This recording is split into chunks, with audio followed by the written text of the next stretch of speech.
banned Io as well as Enchantress. What are the must-ban heroes against OG? Are these what you would have expected to see banned out with the Mag? And the Mag. There's a lot of... ET's open. OG might pick ET. A lot of the drafts this patch are kind of centered around these like 1 or 2 core heroes that are just like bonkers. Yeah. Like this Wisp, if OG picks it, they're probably going to win every game. Are we going to see a single carry Io, do you think? I don't think. I think it's going to get banned probably every game of the tournament from every team. Like Secret showed they can play it. I'm sure LGD and Liquid are high enough caliber that the carry players can also play it with like little to no practice.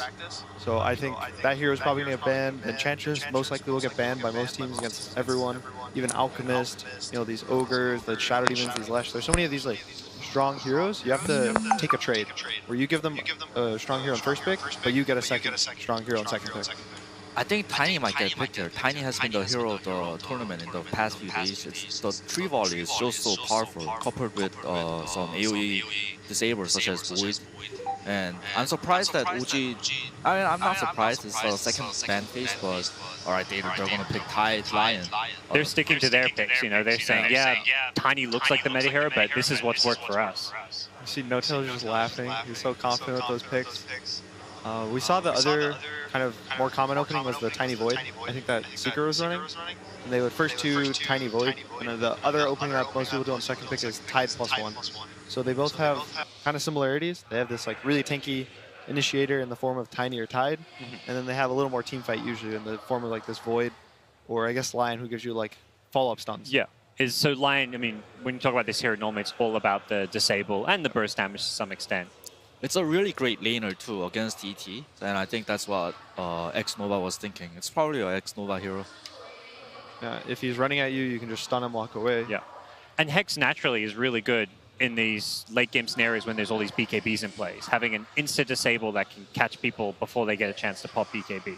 Even early game, if he ever gets a blink at any point, he can start the fight on his Tide. If they ever try to jump him, they have a Ravage follow-up. OG's going to take the Void. Yeah, we talked about Void being one of the big carries to look out for. So no Alchemist in the first stage. That was also something we saw out of the Secret series where you got to game 2 and it's like, actually, let's let Alk through. We've got ways to beat it. And these two teams, OG, a team known for first picking Alk, even in this tournament, are going a different direction. Why do you think that is? Arc is a really popular hero, but these two teams don't really love Arc. I think it's because they are so comfortable playing against it, like OG, LGD. So I think that's why Arc is kind of getting ignored here. Yeah. The hero's been like slightly figured out. Like the Secret Mineski series, you know, Secret gave it away. They thought they could beat it. And obviously they won the game, but it was really close. The Alchemist, if he didn't die, he probably could have thrown, and Secret would have lost the series, 2-0. So this Alchemist here I think is really strong.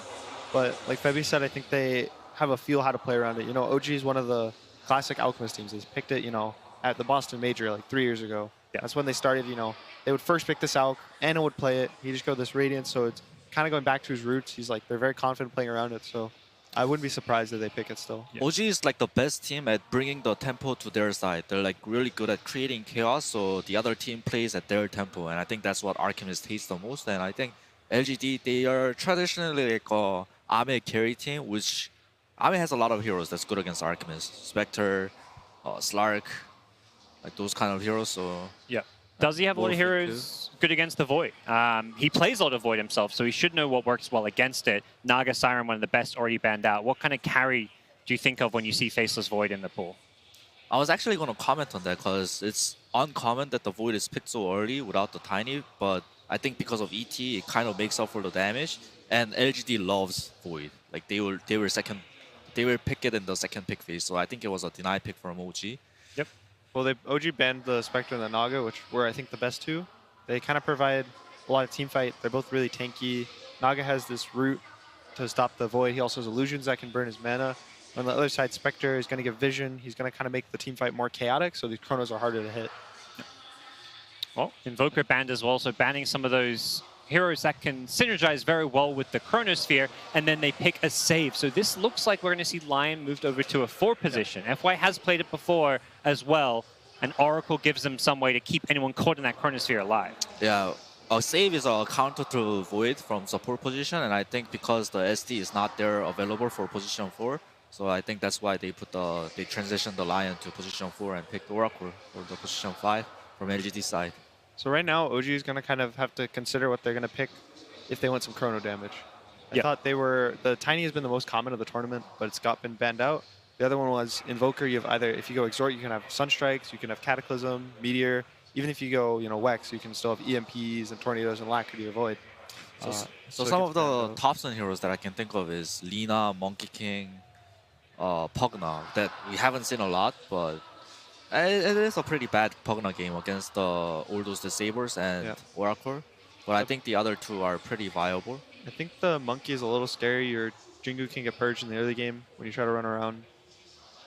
There's a lot of stuns, and it's kind of hard to want to play. I think the Lina is like a good choice. Scary to pick Monkey when you don't know your matchup as well, I imagine. I know Thompson doesn't really care that much when he's playing Monkey. Him and Mid One are the two Monkeys who, like, their teams have even like first phase their Monkey. Yep. They'll just throw it mid, and they'll go like 50-50. But another one of Thompson's heroes that he can go 50-50 in a lot of matchups is Pango. Okay. So expecting the mid Pango, because we don't see Seb play this hero a whole lot. We do see Jared's play though. Play. Yeah. And ET is a 5 position typically as well. So. Yeah, and they need to pick their mid earlier. They're gonna like get the mid countered anyway, so they're gonna pick it like probably the next pick from OG. Yeah. Another mid laner we've seen a lot of, and particularly from LGD's tournament, is Kunkka. Are we surprised not to see Kunkka picked up yet? Maybe a little. I know in the, I think EG series yesterday, they picked Kunkka versus Void, and the Kunkka was okay, but the Void would just kind of chrono whoever he didn't get the boat buff on, and then he would just kill them, and then the Kunkka would kind of be alone, and you can't really control Void. So the matchup is a little hard for the Kunkka, but they're just going to take the gyro. That's also versatile, right? It's a carry and a mid, and then they can decide their lanes. I think they were kind of scared for OG to pick the gyro too for Thompson mid because of the ET. There's not a lot of heroes right now on OG's side that can abuse the ET's magical debuff. God, you know what I always think of when I see ET and Void, a mid lane? I don't think Thompson plays Zeus? it. Well, Zeus is one. Tinker as well. How good would Tinker be with the Void? But Zeus actually sounds amazing as well. Yeah, it's an OG hero, Oh. There's a lot. Sky. He's also Skywrath mid? Yeah, yeah, Thompson Sky Mage. This is the things going through LGD's head right now is the crazy thing. There's like, what is Thompson going to be playing? Thompson has like so many like these weird heroes that does a lot of magical damage. So Nature's Prophet, this is a 5 position, but also a 3. They've played it on Seb earlier in the group stage, so given that they have the Elder Time there, expecting Seb on the Nature's Prophet? Yeah, most likely going to be a 3 Furion. They can put it with either the melee supports, if the Pango is a support. And you kind of usually want to match a range with a melee if you can, for the Stout Shield and kind of the ranged harass. Is this lane counter to Gyro? Is that the idea? Yeah, the Treants can also take Rocket Barrage, so he can't really ever solo you with the Q. And Gyro has a really low base damage, so Furion's going to deny a lot. And Pango and Furion is one of those classic lane partners, because Pango is such a weak laner, so he needs a strong position 3. So LGD bans the Dazzle. I don't know if they're scared of a 5 Dazzle, or they're scared of a mid Dazzle. There's nothing really that stands out for this being a really good mid Dazzle game, I think, so I think they're leaning more towards Zeus. the Zeus. There it is. Zeus going to be pumping in that damage. It does give PSG.LGD the 10th pick of the draft to counterpick this theoretically, or they may just be happy with the Gyro mid against it. It's going to have a very terrible game, I think. The Zeus? Yeah.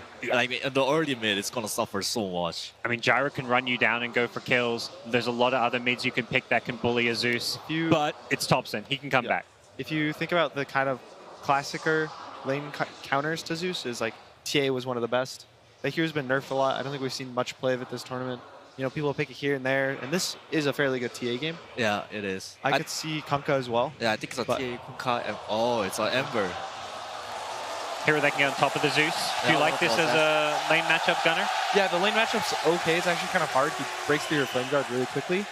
But you have roots that go well against the Void and the Pango. They can't ult, they can't Q away, no mobility. Well, wow, the LGD chants have begun. It is a rematch of the grand final, and I want to hear one man's thoughts before we hop into the game. It is Nahas. Not surprisingly, these two teams in the upper bracket final feature the 10 most statistically dominant players in the tournament. As we look at kills per minute here, only 6 players average more than a kill per 5 minutes at TI, and 4 of them are on stage here. Of course, Ana and Thompson in the 1 and 2 positions, not shown. Ame is actually at that number 6 position, so both of the farming cores and assists per minute here, forcing the tempo. All 5 of the assist per minute leaders in this tournament on stage here in this series, including Chalice, who's on his Tide Hunter in this game, 5-0 at TI5. He's looking to continue that trend. He has 72 assists in those 5 match wins against Liquid, Mineski, and Virtus Pro. OG, the fastest average match time in the tournament. They will be on the clock in this match as that Elder Titan, 19-6 before the 35-minute mark, only 20 and 22 afterwards. The matchup of the top 2 teams in the tournament for a spot in the grand finals. Bringing you the action here is the original Join Dota bromance, bringing the rain on the main stage at TI here at Capital and Blitz. We were all privileged to witness LGD versus OG last year, not once but twice, both in the upper bracket finals and in the grand finals. Both times LGD fell short, but last time they were on OG's home turf. This time around, LGD, they brought you to Shanghai. They brought you to their home turf, and now OG have to play against the roars of the LGD fans. Yes, I am so excited for this matchup. As Alan pointed out, the stats all lead us to believe that this will be one aggressive match, and the heroes that they have too. And there's raw aggression on both sides. They want a team fight nonstop. There's always a great 5-man potential. Both teams have good amount of catch. Oh, Blitz, that assist leader that now Alan brought up, that got me hyped, man. That got me hyped. I was just thinking, these two teams love to be able to fight around each other, and clashing against each other just means we're going to be seeing non-stop action. So an interesting point that Insania brought up was that OG forces you to play at their tempo. They force you to play a very fast game. They want you to get into these silly situations where you feel like you have to dive, and they feel like they have to dive as a result. And so do you feel like LGD adjusted their draft to address that? I mean, they've got some pretty fast heroes. The Gyrocopter, one very popular hero of this tournament, has had a lot of success. The Ember Spirit, low cooldown hero as well. The only long cooldown they have is that Tide Hunter, which has been a favorite among some of the Chinese teams at this tournament. Yeah, it's been a favorite of a lot of teams just because Tide Hunter, no matter what, will get his Ravage off. But OG have one of the best ways to deal with it in the Anaphasis Void. The Chronosphere, of course, doesn't really care about the Kraken Shell too much. And they've got some great heroes to follow up on it as well. They've got the Elder Titan with his Earth Splitter and Stomp. They've got Pango even being able to swashbuckle from a distance. And let's not forget about the OG Thompson Zeus, which is going to be in the mid matchup against Maybe's Gyrocopter. And they're going to run a side lane Ember Spirit to dodge that matchup. I think what PSG.LGD learned from last year is you always have to have the ability to fight OG. OG is one of the best teams at coming back from a poor laning phase. I mean, they have Thompson, who it feels like he almost always gets solo killed at some point in the lane, but it doesn't feel like it really matters because he figures out a way to win. We're going to have that 4-position Pango for Jerix that's going to be assisting Seb's Furion at the top lane, just trying to harass the Ember Spirit out of lane as much as possible. It is going to be backed by a pretty offensive duo, the Ember Spirits and Oracle. Around level 3, they can do a lot against this. See Ame just trying to get as much CS as he can, trying to deal with the Treant to clear them out. Well, bottom lane, Ana with his Faceless Void, babysat by No-Tail's Elder Titan, may not be able to provide the same kind of lane assistance that FY's Lion is going to have. But that range advantage is constantly harassing both Ana and No-Tail. That's why No-Tail's going to come in from behind with all that spirit damage, immediately gets stunned up. Lets Chalice just kind of juke No-Tail out until the damage wears away. This bottom lane Chalice is getting a little bit low. No-Tail. He's actually turned on to FY instead. FY forced to use the stun. No bash this time from Ana. Only level 1 bash. He already procced once. Has to be careful about pushing forward like that, as there is a level of gush early by Chalice, and the time walk level 1 cooldown is so long. Yeah, he's going to have to be a little bit careful of any harassment that comes his way while that's on cooldown. But that's what No-Tail's here for. And geez, seems like nobody can fight him. It just keeps on spamming out spirit after spirit. So it looks to me, Blitz, like maybe the side lanes are going to go a little bit better for OG. How's that mid lane matchup supposed to go? Looks like maybe it's taking a huge lead already. 12-3 compared to 7-2 against tops. I think this lane goes fine for the Gyrocopter. Like, Zeus typically just sort of trades out farm. That's what this hero does. He's not meant to really win any lanes or get any solo kills, because the point of the hero is that your team fight is so strong that it shouldn't matter at some point. Yeah. Seb, though, with the hero that we haven't seen a whole lot played in this position too much, Nature's Prophet in the off lane, this hero comes with its own set of problems. I think the reason why they pick it is for that global presence with the Zeus. First blood, that's going to be FY. The Lion managed to get the kill on No-Tail. This time he just gets a bit too far forward, challenges LGD a bit much in the effort to try and create Anna some space.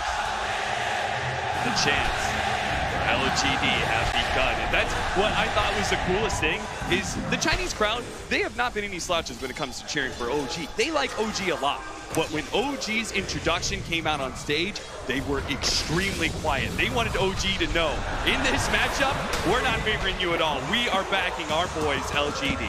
Yeah, no boos, but you know, they're going to show their hometown team love. Seth going in for the dive, X-Nova. And he's surrounded right now. The Treant is going to reveal him the whole entire way, and Seb's going to try and get in position with the trees. He'll just finish him off with a little Treant, and that's going to be good enough. Meanwhile, Ame actually coming in through the side here, does pick up Jerix, and he's going to try and challenge some of that CS that's floating into the tower. Our mid matchup continues to be rather dominant for Maybe's Gyrocopter. Just keeps on throwing out missile after missile. And Maybe is a very good one-on-one mid laner. His creep aggro tricks, the way that he almost always times out denies. The fact that he's got 4 denies against the Zeus. Yeah, it's a little hard to do, especially since with Thompson spamming out lightning bolt after lightning bolt, bringing himself a few mangoes as well. He's trying to keep the Raspin battle going back and forth. Not just be entirely run by the missile. Jerix takes a little bit of damage, but he has the raindrop now, and that'll make the offensive pressure of this Oracle a lot less viable. So smart little choice by him after he got killed by Ame, traded out. LGD do manage to get the bounty rune at bottom lane. No-Tail get a lot of damage in return, though.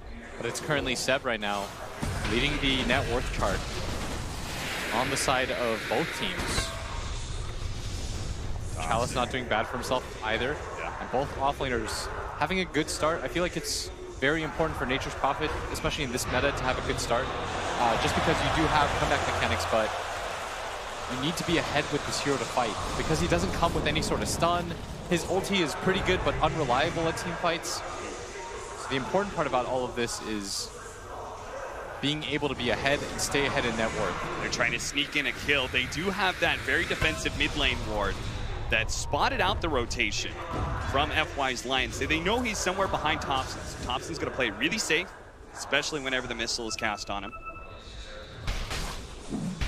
One thing that LGD will need to rely upon heavily here is their teamwork and communication, right? Because while there are a lot of downsides to the Furion, the big advantage is this is a core Furion with so much global presence, you can't be overly focusing on your lane and just trading out against that enemy hero. You never know when the Furion's going to show up and change the odds. And Ame, top lane, is going to start going on Seb. He doesn't have any chains yet.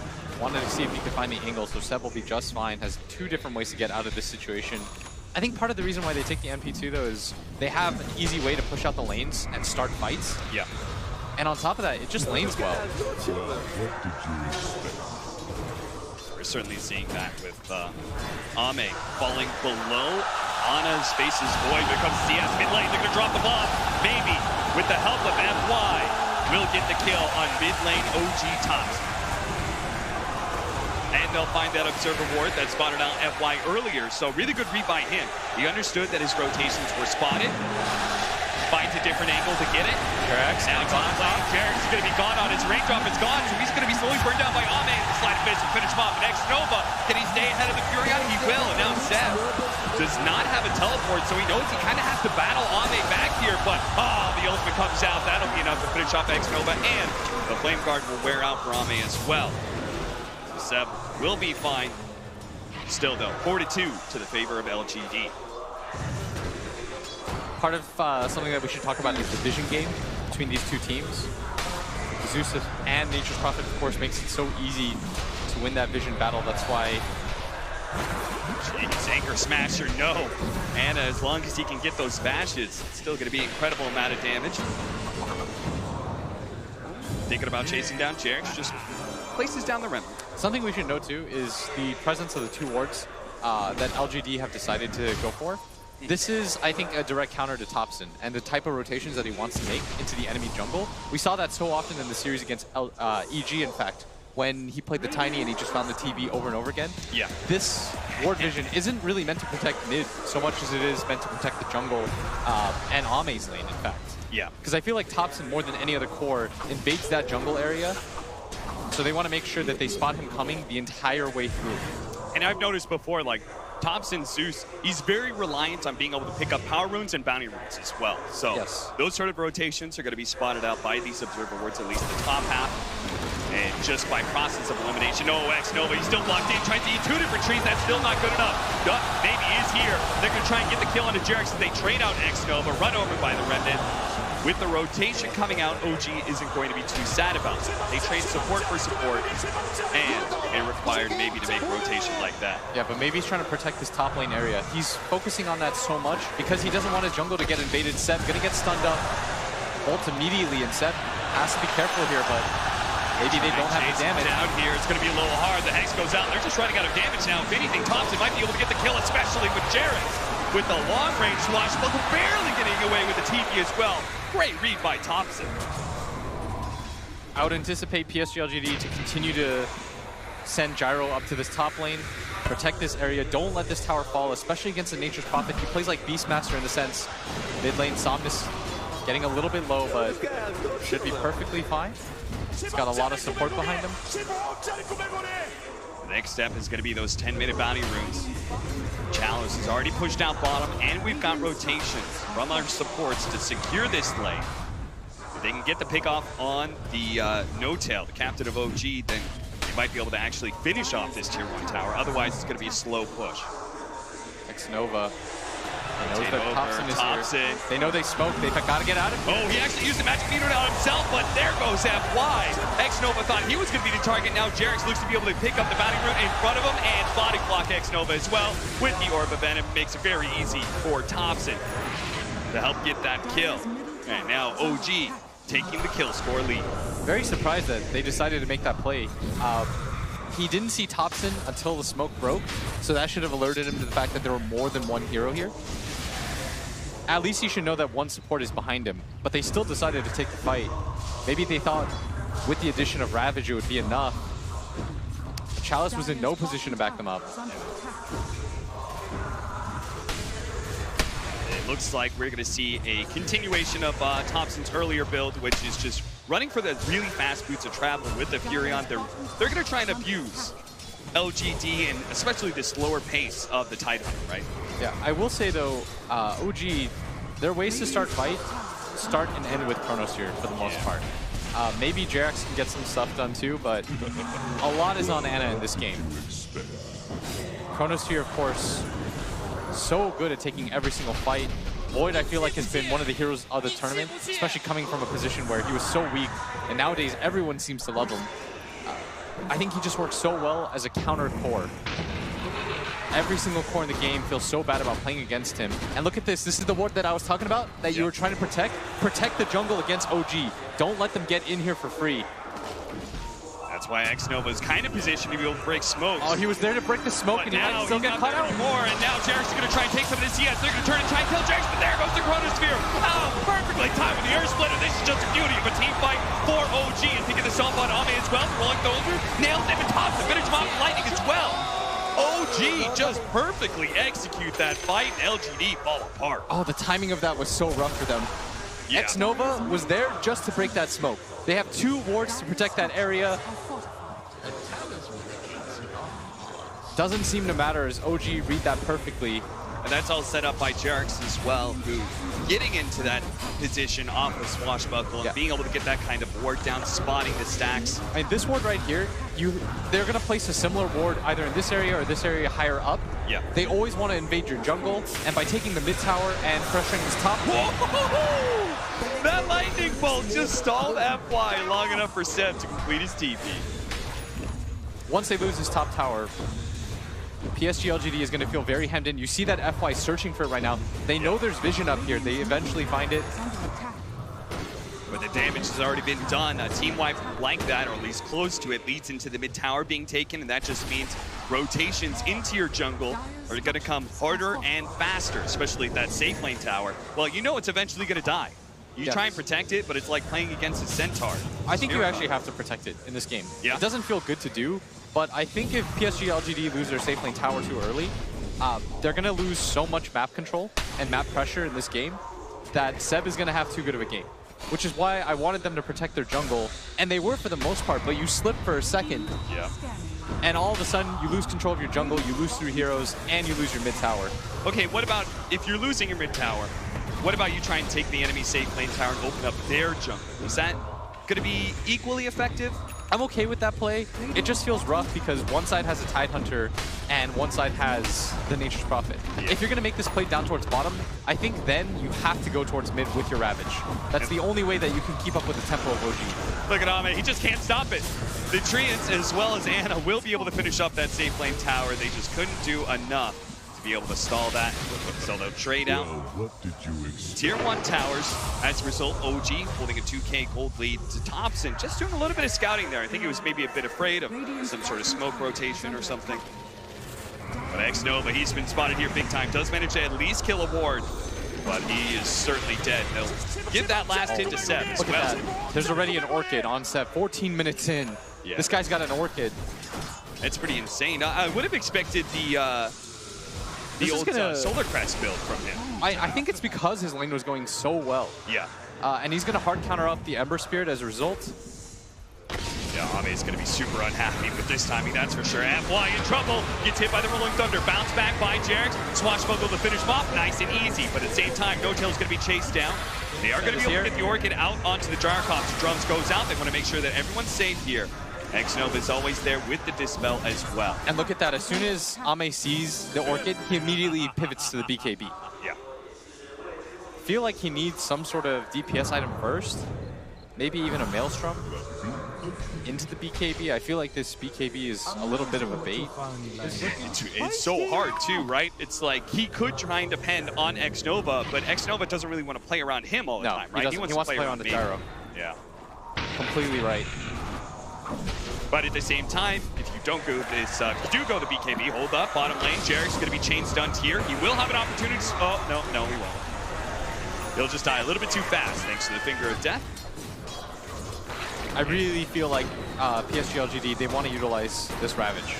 Like, you want to do something with it in this game. Sometimes the threat is better, but in this game right now, OG's not really respecting the threat of the Ravage. Do you agree with that? 85-15, is this game that one-sided to OG's favor? No. And it starts here as Thompson.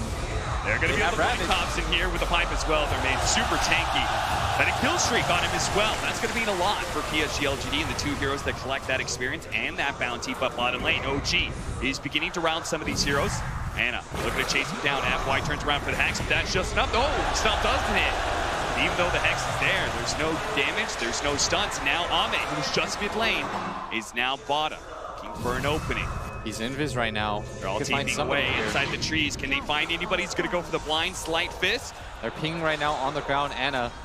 He knows No-Tail's here. Anna. I think he realized he's just at the weak behind, but the Ravage instantly going out. They have managed to finish off No-Tail, yes, but there's no way they can go for Anna now. You're right, they wanted to be able to use that Ravage, but they only use it to be able to kill a 5 position, and now they're going to trade out X-Nova as he gets found expertly by Jerox. And this is pretty disastrous, I think, for PSG.LGD because they rely so heavily on the Ravage to start fights for them too. And they haven't had to use the Chronosphere. This feels a little bit rough for them. Yeah. But they are farming a lot of stacks, and their timing is going to come once they get their BKBs. I feel like once you get your BKBs on PSG.LGD, the game changes once again. Jerix, he's been really using the mobility of this swashbuckle to get wards down that you just wouldn't normally expect, fortunately, because of that. I think these teams do expect each other's wards, though. Yeah, they've played against each other in these high-pressure situations now. This is the 3rd time. If anybody's going to be able to see these kind of moves coming up from OG, it's got to be LGD. Yeah, and it feels like OG, it feels like they're doing the same things that they did that made them successful in the first place. Massive kill. Jerix is going to fall with that big rotation from LGD, though. Look at this rotation from OG. No tail. That's real low, but I actually thought for a second he was getting caught out by the Chronosphere. But he does jump away safely, kind of reading the situation in time. And that's going to be the next timing window for PSG.LGD. It's once the BKBs come online, what do the fights look like? Of course, that doesn't solve all their problems because the Chronosphere doesn't really care. In the early game, though, BKB is so good against the Faceless Void, just because the time lock damage is magical. So if you get your BKB off, you're usually going to be okay. Okay, so let's talk about like later into the game. We have this Faceless Void, and the win probability heavily favoring OG. Is this just because the Chronosphere is the be-all, end-all of team fights? But you simultaneously said it's like it's their only form of initiation. Yeah, that's why I don't think the game is that over as Dota Plus thinks. I think it's closer to probably like 60-40, if I had to guess, because I feel like PSG.LGD's lineup, they have multiple ways to begin a fight, and at the top level, I feel like that determines a lot. Whoever can start a fight first, it makes their lineup so much easier to play. Yeah. It's not impossible to play OG's lineup, but the execution has to be so high. Yeah. It means that Anna has to hit like these 2-3 man chronos that consistently catch at least one core hero, that consistently catch at least the Oracle so he doesn't just get that hard save. Whereas for PSG.LGD, you have Ravage, you're going to get Blink on your Lion at some point, your Gyro with his BKB can just run in for you, your Ember Spirit can consistently just sit in the back lines, poke you with chains. Like that is easy ways to begin a fight. Whereas like Thompson won't do that for you. Seb's hero, he's very farmed, but Nature's Prophet by nature can't really begin a fight. He doesn't come with a stun. Sprout is nice, but it works. It's like it's one of those abilities that it sucks early game. It's pretty good in the mid game. Yeah. Late game, it's kind of bad, and then ultra late game, it's great again because you start running out of things like Clone Blades and Force Stacks. Oh, hell yes. What do you think is going through LGD's head in a situation like this, where they've opted to go the double BKBs? You've obviously shown some questions about it. You're not sure if this is like maybe they're sacrificing too much of their game. Do you think it's they're scared of this early game of OG and want to make sure they're not run over? Or do you think it's more about they feel confident in their late game and they just have to weather through the storm in the next coming role? I think it's both. I feel like what they're trying to do is match OG's timing. OG is a very timing-based team. Once they get their 2 or 3 items, they just want to run at you and fight, fight, fight. I think PSG.LGD, what they're trying to do is weather that storm. And by going for the BKBs, you give yourself the best chance at actually being able to team fight 5-on-5. Because I feel like that's what a lot of teams lack, is the ability to engage OG on their terms. That's what we saw EG falter in Game 2 and Game 3 when they took that Terrorblade and the Anti-Mage. They just never had any opportunities to straight up 5-on-5. Was that intentional? Look intentional. Crowd having a little bit of fun with this pause right now, as so are the players. And I love to see the fact that LGD, we obviously saw in some of the documentaries and such that it did get into LGD's head, all the chat whale that was happening, right? There is a psychological element to Dota 2. You don't think they've muted each other by now? And I mean, I like the fact that LG is playing along. Whether or not they've muted OG and are just, spamming out chat wheel, hoping that they see it. But I like the fact that they're doing it just as much as OG is. You got to, you got to face your fears, right? You can't run from them. You know that OG is doing it. You can't let it bother you. And what better way to do it with tons of fans and friends supporting you here in Shanghai? I can't believe both teams, by the way, have made it back. I know, it's just so insane because we always talk about the marker, right, of the first player to be able to win an international twice. And then the fact that it hasn't happened yet, 8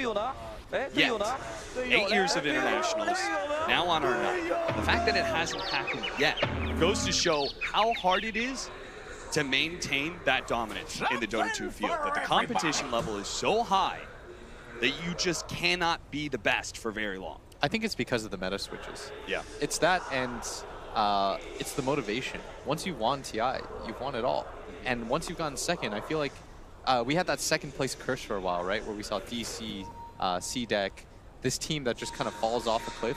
Yep. It's so hard to motivate yourself to think you were that close to winning it all. On one side, you have a team that thinks to themselves, we worked so hard and we came up short. And you have another team that says, well, we've accomplished everything that we need to in Dota. And the fact that they've been able to push themselves back to this level, yeah, both sides, it means they're hungry as ever. I mean, that's simply incredible. The story with LGD, I think, is really interesting, where you have players like Maybe, who have been long heralded as this god-tier player who was kind of chosen by a lot of the Chinese fans and such to be that player that would represent them and bring home the Aegis. Yeah, he is their champion. Yeah. And I can see the motivation, I can see all the stories for them, but how does OG have the will to just make it through again, back to back like this? Yeah, it's incredible from both sides. Yeah. I respect the hell out of this competition. I'm sure they have a lot of mutual respect for each other. It must be so surreal looking over the stage and you see these guys and you think to yourself, here we go again. By the way, I just want to point out the fact that we know that every single day, OG has developed their own taunt meta, we'll say, right? Where it came with the sprays, now it comes with the flags they've been laying down the last few days. They've been changing up their icons every day for OG, and has been just different pictures of each other from the TI. Oh, they chose each photo other's. shoot. Yeah. So, for example, Jarex has that Thompson photo where he's pointing towards the camera, sort of like an invoker. That's actually one of my favorites. I have to imagine, like, these guys, they've been on this stage before, but having a pause like this, I wonder how much of a reset it bothers OG, who's a very momentum-based team, right? Whereas LGD obviously have yet to be able to hit their timings in their BKB, are able to plan out a little bit about what OG's next move is going to be. And it is kind of OG's, it's in their court, right? Because they have this Nature's Prophet, they have this Thompson Boots of Travel. They want to be able to outmaneuver LGD as much as possible. So the one thing about these heroes, when you have Zeus and Nature's Prophet, is they want to abuse the fact that they can play globally.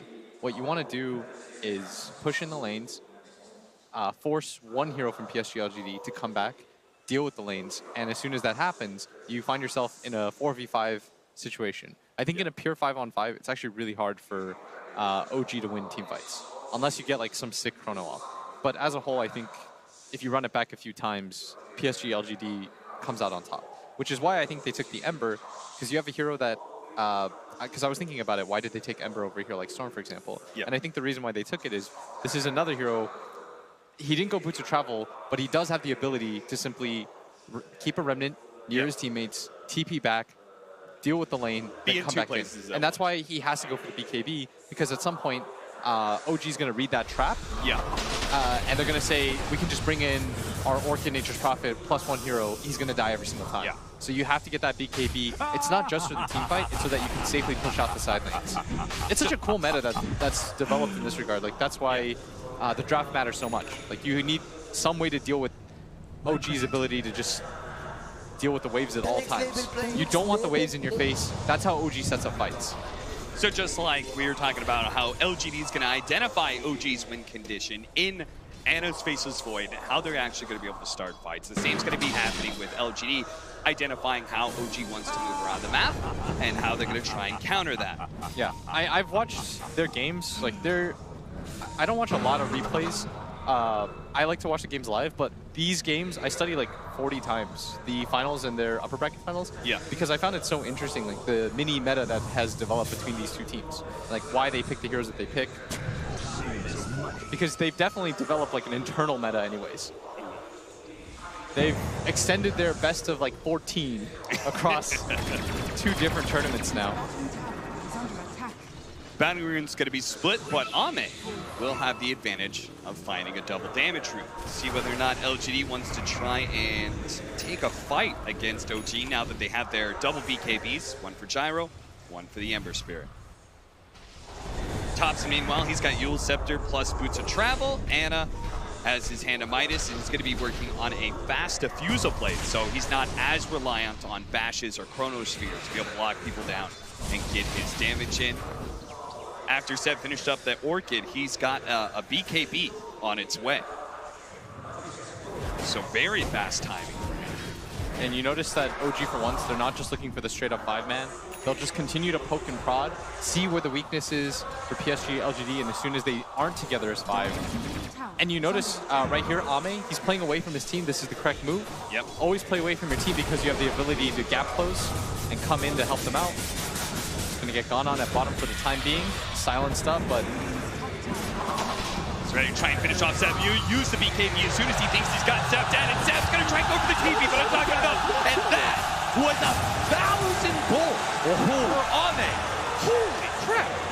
that's and now he's level 17. Oh, He's level 17. Oh, okay. Well, that's halfway to a relic already for Ame. That's the same level as the Zeus, who's got the XP talent cap, just for context. Okay, then. That's more than double X Novas. Well, you could see exactly why OG want to stay away from 5-man fight right now, because PSG.LGD, they're very strong between their double BKBs and their Blink Dagger picked up by the Tidehunter. The worst thing that they can happen for OG is trying to challenge PSG.LGD and get caught into a Ravage situation. And this is why I didn't think the game was 85-15, because PSG.LGD can just do this. They can send one hero at all times, Ame. You'll always see him be the one to push out the lanes. And as soon as he does, the rest of his team can 4-man, do whatever they feel like because they feel strong. Because they know that OG doesn't want to just get into a straight 5-on-5. And that's OG's strength, but they've gone for something a little bit different here. Maybe he's farming really fast, too. Like, even though he went for the straight BKB and not one of those farming items, he will have an Agar Scepter very soon. That's going to make this Gyrocopter extremely tanky. I think these BKBs were more picked up so in case there is a team fight, but so you can secure these towers. Yeah. When you go for these tower pushes, OG, they'll see the smoke with the Zeus ulti. How But do they you need to get active change? in the lanes fast. Once you have that kind of play where you smoke up, you have an idea of what you want to go for, and something like this happens where your smoke has been spotted out. Do you adapt? Do you keep on going for what your original I think you get play vision was? out. Okay, you just think you use get vision this out, moment yeah. to be able to get vision instead of fighting. It's a little bit too obvious to get into a 5-on-5 situation. Yeah. I feel like it's just awkward. The better thing to do is get vision. Because that's really all you can do. The enemy team knows that you're together. So it's best to just see where you can place wards without actually getting spotted out, and that's exactly what they do. X-Nova dropping sentries all over the place, making sure, and this is just one of those really common, if you're Radiant side, you've lost their safe lane tower, you're going to try and control your own jungle area because it helps you control the mid lane tower as well. So he's trying to find any of those observer wards before he actually drops his own off. Yeah, and it's actually FY that's in this top lane, so PSG.LGD should have activated. OG's going to look for this fight because they know that this line can come in. At best, it's a 4-on-5. That's why Anna's looking for it. Why do you think they sent the Lion back? I'm not sure. I think they were actually trying to avoid the 5-on-5. And you saw for a second they were there as 4, and they're like, wait, the wrong hero is not here. Yeah. Anytime FY shows in a lane like that, OG's going to smoke up and take a fight. Anytime maybe shows in a lane like that, OG will smoke up and take a fight. Yeah, because the disables are so effective against the OG heroes, right? Faces Void, you've got this Pango who can't really swashbuckle forward, has to just rely on Rolling Thunder. Yeah, I think that was a little bit of a mistake by FY, showing in that top lane. As soon as you showed in that top lane, it makes it really hard for the rest of PSG.LGD to be down in that bottom area. Now, Blitz, a lot of people are going to say, well, what do you mean mistake? Because nothing bad happened. We actually didn't lose any heroes as a result. Why was that bad for PSG.LGD? Because I think they wanted to take that fight. I think they want to be in that bottom area and continue to protect their ward. If you notice, as a result of that happening, they instantly lost this ward down here at bottom. Being able to protect that ward and take a fight around that, because they placed 2 sentries too, you know that OG, they don't have any vision in that camp. Like, you'll win the vision advantage in that fight alone. Yeah. And being able to fight with vision is so important for your cores. and now they're really fractured, right? As they retreated back, they naturally, like, some of them this is went what to their triangle, and this is what OG is trying to take advantage of. Yeah. They know, okay, they retreated. Highly unlikely they all 5-man back to the same side. It's a little bit awkward for them because now whenever you have to back out like that, like you said, I really like that point, it leaves an opening. Yeah. Naturally, somebody is going to go in a different direction. You have to be crazy disciplined as a team to, like, 5-man back in that situation. Like, sure, if you're hitting high ground, everyone knows, back together, nobody TP away foolishly, don't let them get an opening. But, like, in that situation, right, going from jungle to jungle, naturally people want to farm. Yeah, if you notice, the Ember Spirit is really close to a Sacred Relic, and his Radiance. You have Ame that just finished up his Aghanim Scepter. Like, these guys want items. It's human nature. You're really close to something, like, just a little bit more. Yep. And he will get that Aghanim Scepter because of the way he's split up, but we'll see whether or not he gets caught. Yeah, that's the scariest part about OG is they sort of ignore that in a way. They're like, screw human nature. Yeah, because you have this Nature's Prophet that's almost close to an AC. Thompson almost has his Aghanim Scepter, like, and they're just like, whatever, just take the fight. Yeah. The numbers advantage is too good. They could have just, you know, like, okay, like, we've taken over our own jungle, let's keep farming and such, but instead, OG is the kind of team that just says, hey, they've screwed up, let's take advantage of that. How you feeling, Blitz? Enjoying TI? Oh, I love this series. God, it's so good, right? If you can tell, like, I did my homework. Yes. I watched the VODs. Yep. Oh, because I wanted to know, like, what makes these teams tick. Yeah. Why is OG as good as they are? Because I feel like LGD, what they're doing is, like, they're playing into it a little bit. They're like, okay, OG is the same squad. Yeah. That's no criticism of them. It's actually impressive, like, how well they've done. Yeah. Off of, like, this one principle of Dota. And it's like, you know, invade the jungle, secure the safe lanes out, push them out, force people to play at your tempo. And PSG.LGD is thinking, what are the counters to that? We don't want to play the same game. We don't want to get into these, like, 70-minute slugfest. Because I feel like OG, that's what they like. They like to clinch you, throw to the body repeatedly. And PSG.LGD, conversely, they're like, what's the counter to that then? How do we deal with that? We pick up these early BKBs. We have a hero that can deal with the split push. Make it so that we can punish them in the 5-on-5 fights. Since we are going to be here for just a bit longer, I want to tell you guys some about the atmosphere of this stadium. There's basically, there's 2 different big seating areas. One at the bottom, one at the top. And it is just packed all the way to the tip of the top of the stadium. Yeah, it's actually wild how many OG fans came out. Yeah, we had a decent number of fans right behind me. Yeah. But other than that. No, there's everywhere. There's about half the crowd, I'd say. Half the crowd are cheering for OG? Yeah. They're just not near the mics. Yeah, right? yeah, They're just not near the crowd mics. They're a little bit further. Yeah. they got some upper seats. Don't worry, guys. Yeah. Unfortunately, all the LGD fans are all at the bottom, and that's everything you hear. No, it's like, again, it was almost deathly quiet when OG came out. No booing or anything, but you know, and I think the crowd is smart in that way. They want OG to know, like, hey, we supported you up until now, but in this series, we're definitely back at LGD. Yeah. Everyone's holding their LGD is invincible flags. Yeah, let's go ahead and take a look at some of the brackets and see how OG and LGD managed to make it this far. It was crazy how many of the same teams were showing up in that upper bracket again, right? It feels like deja vu. Last time, of course, EG, they went a little bit further, but things happen. True. They got their rematch against OG in the upper bracket semifinals, just like last year. That was a real heartbreaker. Yeah. Although this time around, they kind of got crushed. The LGD versus VG game, I'm a little bit sad that one went 2-0 just because, you know, hearing them talk about playing against each other and what that was like. I mean, they said that LGD actually, you know, was like, they really respect each other, right? Like VG Gaming, they're a young squad, so they look up to everybody who's on the side of LGD. And now they're going to have to ride all their hopes for a China TI. Yeah. Wasn't it Fade that was like, I'd love, he's like, my dreams to go to the finals against LGD, and then LGD wins. And then crown yeah. LGD.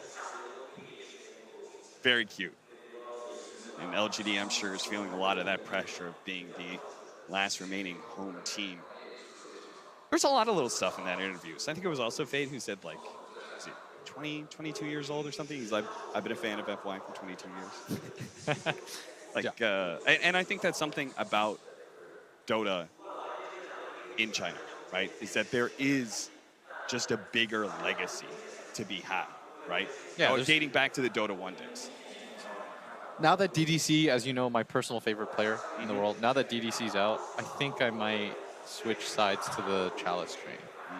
I think that might be your new favorite. Yeah, it might be that, or it might be that, or like Seb. Because Seb was a talent. And then he rode his way that was back. the crazy part. We worked ESL 1 Frankfurt with Seb. Dude, he and told now me we watched him win a TI, and now we're watching him in an upper bracket Austin, deadass, he looked me in the eye. Yeah. And he said, I'm going to make it as a pro again. And I straight up, I laughed inside. You laughed at him? I straight up was like, oh, good luck, dude. I was like, I'll see you next TI, you know, as a panelist. And then, what a fool he made me. And I'm so happy for him. Could have happened to a better guy. Yeah, absolutely. I mean, it was always a pleasure to be able to work with Seb. Just, you know, a very happy guy all around. And I think it's also really inspiring. I think it was inspiring to a lot of people. Yeah, Syndren's back there like writing as many notes as he can about what happened. He's like, what did he do at these events? How did he get the motivation? Well, Syndren, first thing, you have to become a coach. Yes. That was the first step, right? It's just coming back and being a coach. And that's we're going to get back into the game. Let's get back into it. OG versus LGD, game 1. We are 24 minutes in. OG have a 1,000 net worth lead. They have a global combo between Furion plus a Boots, a Travel, Tops, and Zeus. We are closing in on some very key items. Bottom lane. They look like they want to make the play force. Beating out Seb, though, with his early BKB. Again, he got the Orchid super fast, so BKB had it about 23 minutes. Match that tempo. Last time he, Ame challenged him in that 1v1, and he gave away 1,000 gold. Seb was just a little bit shy of the BKB, but this time he's got it. It probably tips you off to the fact that you're the highest net worth here in the game. When you see that 1,000. Yeah.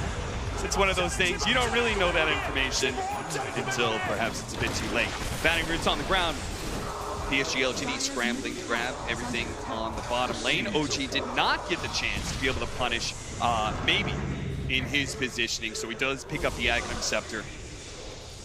And even popping the Shrine, even though he was about 3/4 full.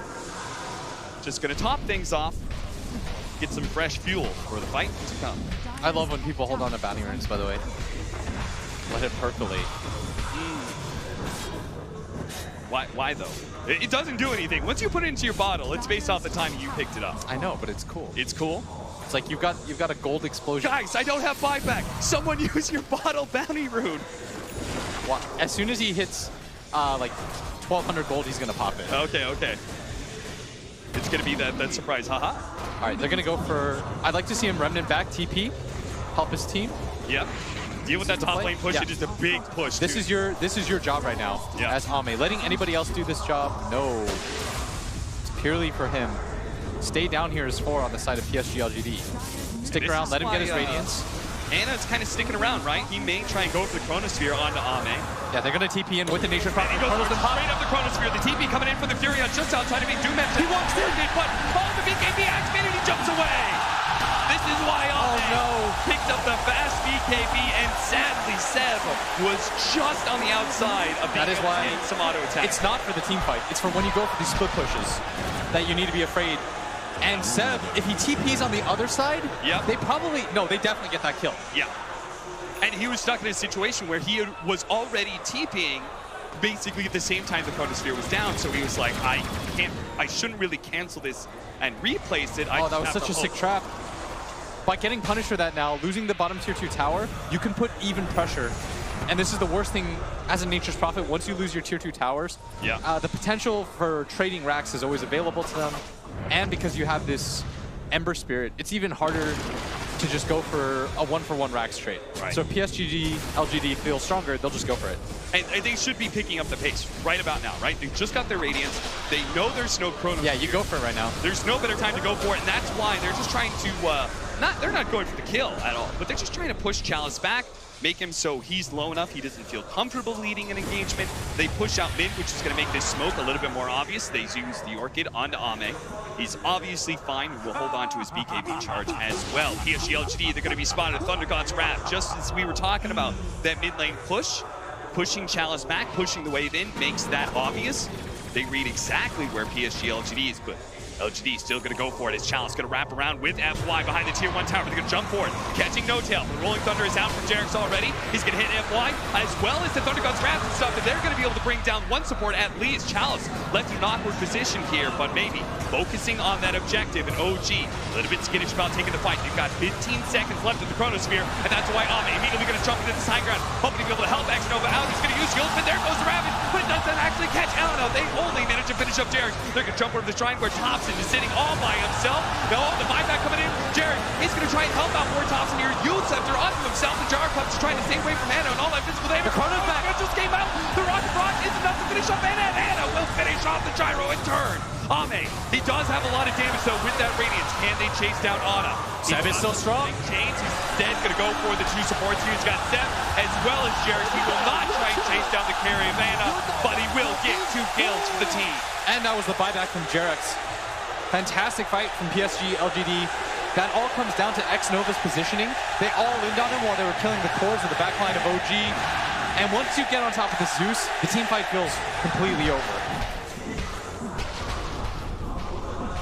14 to 16, 29 minutes in, and PSG.LGD for the first time in about 15 minutes had the net worth lead. No matter how small it is, they do have the lead, they do have the experience. With the Chronosphere being used in that last fight as well, that's going to give PSG.LGD a lot of confidence to keep this going. They need Ravage, though, in 70 seconds. And they should feel really strong right now. Yeah. It's so hard for OG to take a fight. Like I said, straight up 5-on-5s, OG will lose. Even with Chronos, OG hit a 2-man Chrono onto both cores, and it doesn't matter. So Xnova, there's a lot of ways that Oracles try and solve the problem, which is you've got a target on you. Everyone's going to try and chase you down. And a lot of them go for Glimmer Capes, Blink Daggers, maybe an Ether Lens to help the cast range. But here, because of the global presence of Furion plus Zeus, we've got Xnova trying to rush an A on this, which is a really smart decision, I think. It also makes it so that if you do get chronoed with one of your 2 cores, you'll never be focused down. Yeah.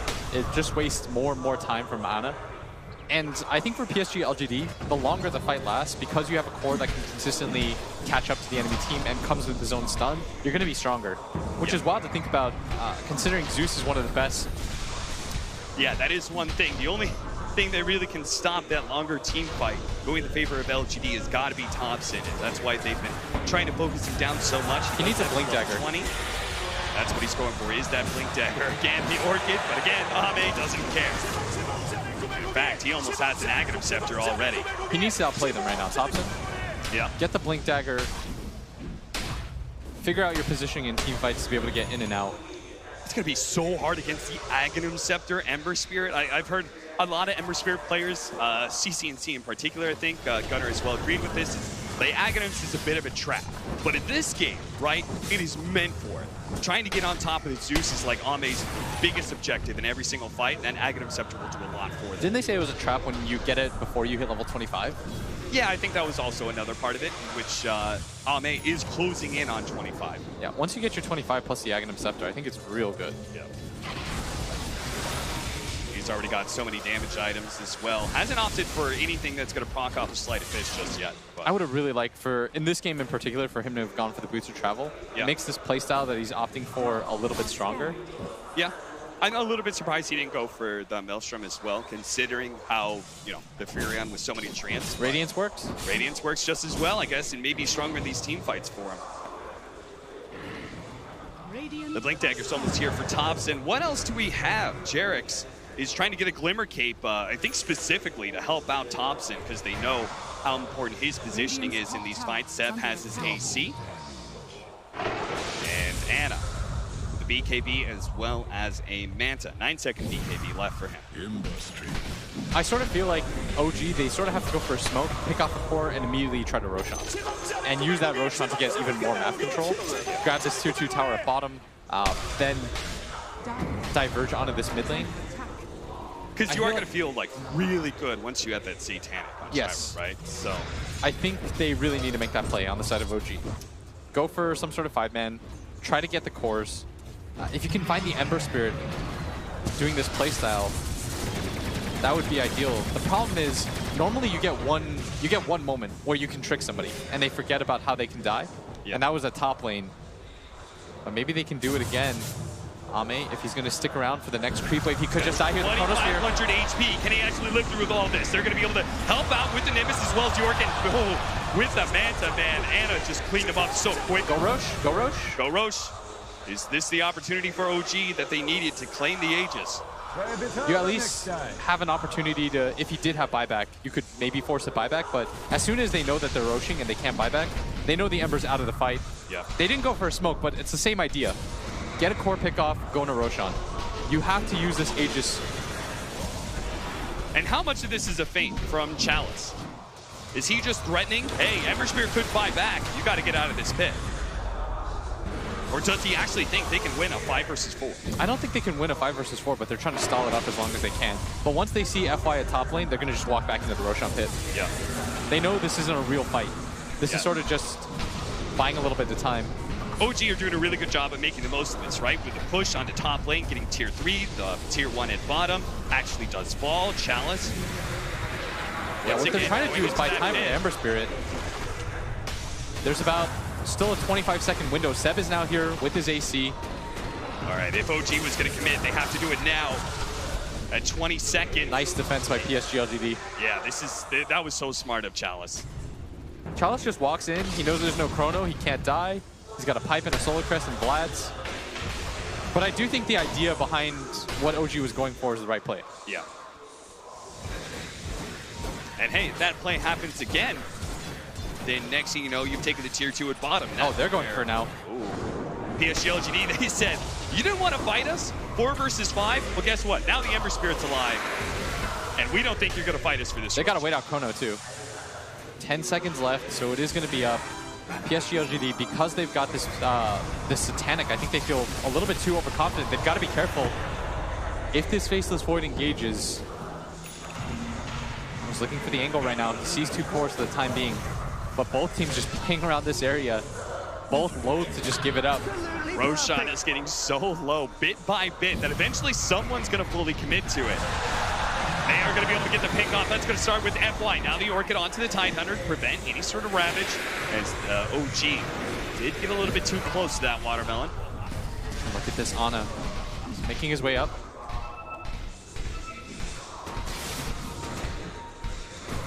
Making sure to use that mobility to their advantage. You see Seb pushing in bottom lane. This is an opportunity for him to take the tier 2.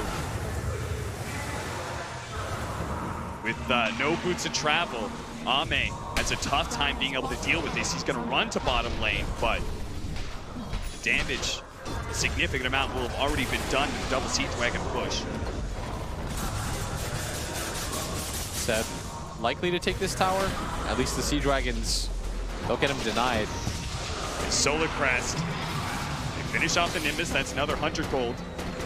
Maybe he's committed for this. FY's coming back right now. Oh, that 40 movement speed coming in just at the right time. Ame sees his opportunity to be able to jump in the back line. Top-time, FY's been stunned up onto Anna. Now maybe is going to be able to get around, but Thompson being haunted down the route. Going down the blink. He got the gets right. He gets out with the Shrine activated. FY might just be able to live. Jerry's getting a little stuck on the cliff, but it looks like FY does manage to live. Ame jumping back into this one. Will manage to find No-Tail here. That's one support down, 5 for 5. Now LGD trying to go back into their own home ground to be able to finish up, and he got that. He's dead. He's dead. And now OG. He does have buyback. He's got to commit to it right now if he is going to do it. He does have a TV scroll up. He's going to commit now with a stomp, landing on a 3. Can maybe finish this one up. So low. He's going to be able to jump in, throwing a sphere out. The aim has already been picked up in Anna. They've got to retreat. This is no longer a fight he can take. But Jared's already picked off. The stop stable. Anna's been hit. Anna's been caught. The time watch over the side. Seven's here with his route. Anything to be able to protect brother Anna, but he's still been slowed down. Another stop. This time from the AT. And that will be enough for Anna to be able to get out. It looks like Seb, his life has been forfeited here as he's going to be chased down by Ame. Pops the BKB. Tries to go for the Sprout TP away, and he's fine, actually. Impressive play by OG to be able to bail out Anna and still get out. But still, a big win for PSG.LGD as they managed to just finish up Roshan just in time. I mean, the balls that may be there to say, I'm going to pop BKB and I'm finishing up this Roshan. even as Anna's buying back and trying to TP in. Oh, that was so rough. I actually thought that fight was going to go okay for OG. After they went on Thompson and Thompson outplays them, Yule's into the blink. He dodges the Ravage. He goes right. The Ember Spirit think he walked up. It looked really good. And then Anna was never able to get his Chronosphere off in that engagement. He just didn't really see a good opportunity. He wasn't able to keep up with his Zeus. So they weren't able to layer their damage together. As we're going to see again, he drops the Chronosphere. He thinks about running in, but he knows that's a trap. FY, he's ready with the stun. I mean, maybe if he had been able to time walk actually into the pit, he was just there a second faster. Time walks into the pit, gets off the Chronosphere. Sadly, level 20 talent just wasn't quite enough. I thought Seb was dead here for sure. Nice BKB usage. Gets the Sprout just around his body. And it's always tough. You've seen it time and time before. These late game Furions, nobody wants to be able to hold on to a Quelling Blade this late. FY and Chalice are the only ones who have it here. Oh, no, never mind. X-Nova has it as well. Butterfly up next for our Gyrocopter. And this is going to be some serious momentum for PSG.LGD. It's funny, though, that win probability still heavily favoring OG. And I think even after that fight, it may still be in their favors. Yeah, 66%. Again, the late game of the Basis Void and trying to go high ground against that, as well as the ET, the Zeus, the mobility of the Furion. The list actually goes on and on how good high ground defense is for OG. I still think this game is slightly PSG.LGD favored. Yeah. I'm not really willing to... I think this game's straight coin flippy. The OG's lineup, the way that it functions is if they do win one team fight, they're going to push in the lanes real quick. They've got the Buildster, they've got an AC, their heroes hit towers very well. But I feel like right now, PSG.LGD, they should win most of the team fights. It's a lot easier for their Ember Spirit to get his damage off as opposed to Thompson, who's got to play constantly on retreat. Like, he has to rely on Anna to get that Chronosphere off, and when he doesn't, you see how weak their lineup looks. So we have with the Scythe of Ice being finished up by Seth. Ame is already trying to address that with an Aeon Disc for his own. So they do have a Hex now on Seb. That's a big item pickup for him. So that's why he's trying to go for that Aeon Disc, because the BKB may not be enough anymore. He still needs to be able to address that split push from OG, even if they have the team fight locked in, especially with the Aegis on maybe right now. They have to make sure they are not outmaneuvered by OG, as they've done that so many times in the past, and so many times at this international as well. It's part of what their aggression, why it looks so good, right, is being able to, first of all, put the enemy team in the wrong place, wrong part of the map, and then force that fight, a Shadow Blade. Or a Seb just to help him get that Scythe of Ice off. It's good damage too, and it helps him so that he can deal with these stragglers. He doesn't have to pop his BKB just to get kills. There is a gem pickup almost immediately by X-Nova. I think they're feeling the lack of wards right now. Like I think they've accepted that they're never going to get wards out for very long, but they also have to take away OG's vision if they can. That's where OG's lineup is still pretty potent. It's so hard against a Furion, right? Like sometimes you just give the wards to the Furion, even if he's poor, and he goes out, plants some Jerix with his swashbuckle, allowing him to get to places that most supports can as well. Yeah, we saw in the pre-game stats, by the way, both teams used to such aggression, but this time, and they played against each other so often that they've slowed down the pace. They know that all it really comes down to is the team fights. Thunder God's Wrath going off, just making sure that LGD can't really challenge for this bounty rune. And that'll allow OG to be able to get 3 out of the 4, even against an Aegis. It goes to show, like, PSG.LGD, they're still going to be a little bit timid about taking fights against OG, especially as they're split around the map. A Rolling Thunder going off does manage to knock up X-Nova with that blind being finished off as well. 2 different kills like this would be massive.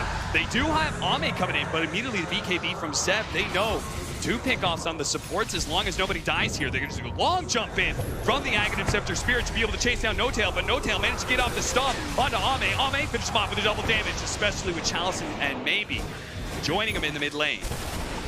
So the split push continues. Top's in that top lane, Seb towards bottom. If you can't fight him, extend the game until you find opportunities where you can. Especially with these level 25 talents coming in. Anna has his with the Chronosphere AoE. We've got. I know there's no BKB, but no vision either. Yeah. Those effective late game Shadow Blades. It's always tough for cores to carry vision. Yeah, that's why in Nature's Prophet, it doesn't feel awful, even though you can't team fight too well. Sprout is going to get much better as the game goes on. Your Shadow Blade will get a lot better because cores can't really carry around the gems or anything like that. Yeah. Look at that, though. The most Zeus's I see go for that 155 hard lightning damage. It's so much, considering how often you spam it. Oh, it's this TB in Seb! That's some church bells hanging between his legs right there. Just TB's in, instantly BKBs, finished off the tier 3. Now shrines have been unlocked, and eventually he'll take it with the Treants. Look at Maybe's build, by the way. He's decided to go for the Basher because he's so tired of this. He knows they need some way to punish that. With the Mjolnir attack speed as well, he's just going to be focusing on all of the bottom lane. Various procs. They are going to be able to get the Aegis to pop here and takes away the regen while Ame being gone out. They do have the Chronosphere. It's Seth going to be able to get him enough damage for this. It just overwhelms Ame very quickly. He still, and I'm not sure if he ever will, be tanky enough to live through that Chronosphere unless he's got the Aeon Disc. He didn't have a Remnant far back enough. I think he was relying on the speed to try to outplay. Got a little bit lazy there. And OG punishes their lineup. It's designed to constantly pressure the lanes, find openings like that. Mjolnir, almost complete for Somnus. We've got the 20 strength for the Pangolier.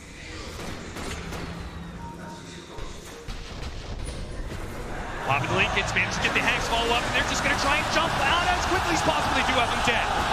That was buyback from Ame, and that's 2 minutes. He is dead for 2 minutes now off of the buyback around Roshan, and LGD know about that. Yeah, there was no one near him. And it just decided to step forward. And now Seven's to do everything he can to try and force the attention to the side lanes rather than that mid lane where PSG.LGD is barreling down. But that's where Ame comes into play. He may not have that Aeon Disc, but he's going to play like he does have it. Jarek's going to rolling in with his Glimmer Cape, the Invis Ball.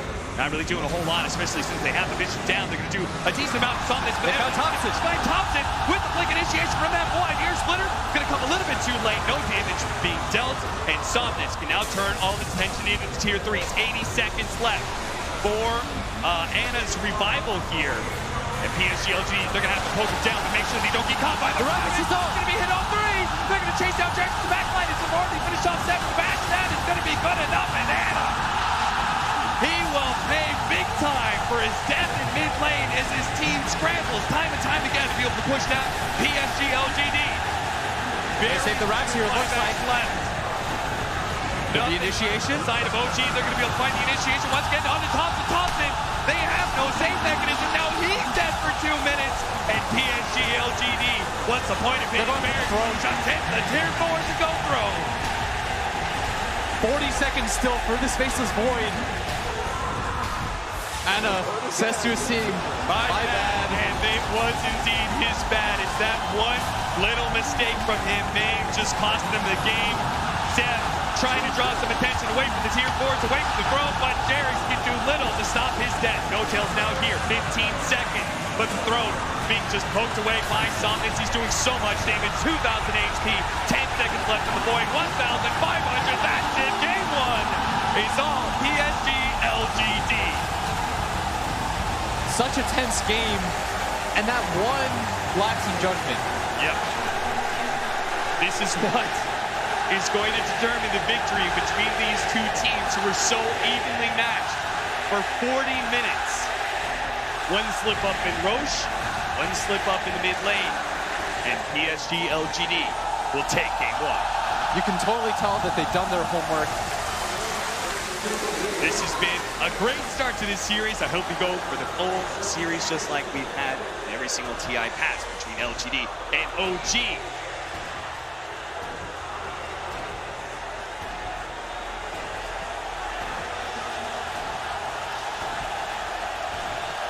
Okay, and one of the things we hear from Will is the idea of LGD doing their homework. And I think that we definitely saw the stack of papers come out when OG walked onto the stage, but it is clear that LG has done their research as well.